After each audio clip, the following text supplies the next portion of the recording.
Hello အခုဒီဗီဒီယိုရိုက်ရတဲ့အကြောင်းကတော့မဆုတို့တိတိမဖက်ချမ်းမှာဖြစ်ပွားနေတယ်ပေါ့နော် PDF ဇုံးလင်းတွေက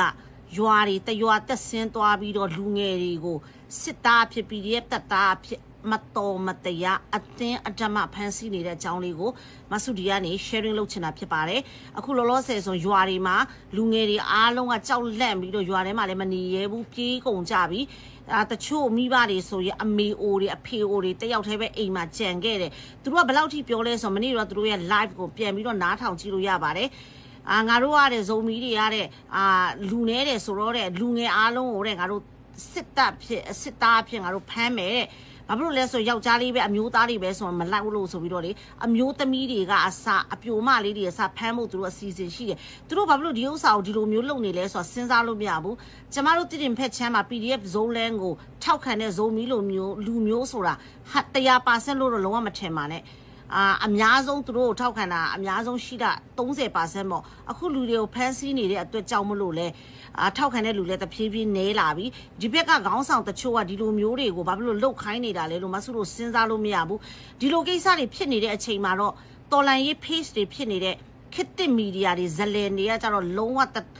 ပုတ်တလီမှတပိုက်တလီမှရေးချင်းမရှိဘူးသူတို့ကလေလုံးဝနားပိတ်ပြီးတော့နေကြတာတကယ်လို့ဇက်တာလေးတွေကတယောက်ကိုများပေါ့နော်လူတဆုံတယောက်ကိုဖမ်းမိတယ်ဆိုရေးလိုက်ကြတာသိတယ်မလားအားကြောင့်မလို့တော်လန်ရေးကိုမဆုလို့တဖြည်းဖြည်းယွန်ရှာလာပြီအခုဆိုရင်ရန်ကုန်မန္တလေးမှာလူတွေကတော်လန်ရေးတောင်မေ့ပြီးတော့ပျော်နေကြတာငါတို့ချင်းတောင်မှာလူတွေကိုဖမ်းဆီးပြီးတော့ငါတို့ဘာလုပ်မှာလဲဘသူ့ကိုသွားတိုက်မှာလဲ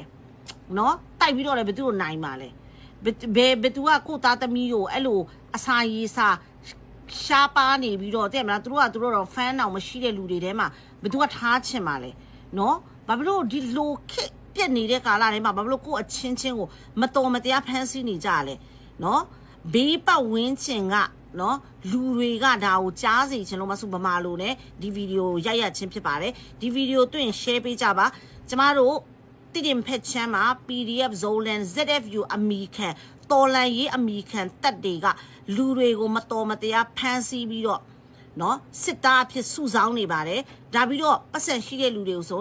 တယောက်ကို360 300နဲ့ရွေးခိုင်းနေပါတယ်သူတို့ငွေရှာချင်တာလားဒါမှမဟုတ်လူကိုရောင်းစားချင်တာလားလက်နဲ့လဲချင်တာလားဒါမှမဟုတ်ရင်အစိုးရကနေအမေရိကန်ကနေပတ်စံတွေဖန်တွေကိုလိုချင်လို့ဒီလိုမျိုးအကွက်ဆင်နေတာလားဆိုတာကတော့သူတို့ခေါင်းဆောင်တိုးရီခွန်ခြုံတဲ့ခေါင်းဆောင်တချို့ပဲသိပါလိမ့်မယ်နော်ဒီဥစ္စာလေးကို share ပေးကြပါကျမတို့ဇုံမီလူထုအများစု 90% ကတော့ဒါကိုလုံးဝကန့်ကွက်ပါတယ်ဆိုတဲ့အကြောင်းကိုဒီကနေမှဆုဗီဒီယိုလေးနဲ့ပြောချင်ပါတယ်အားလုံးကိုကျေးဇူးတင်ပါတယ်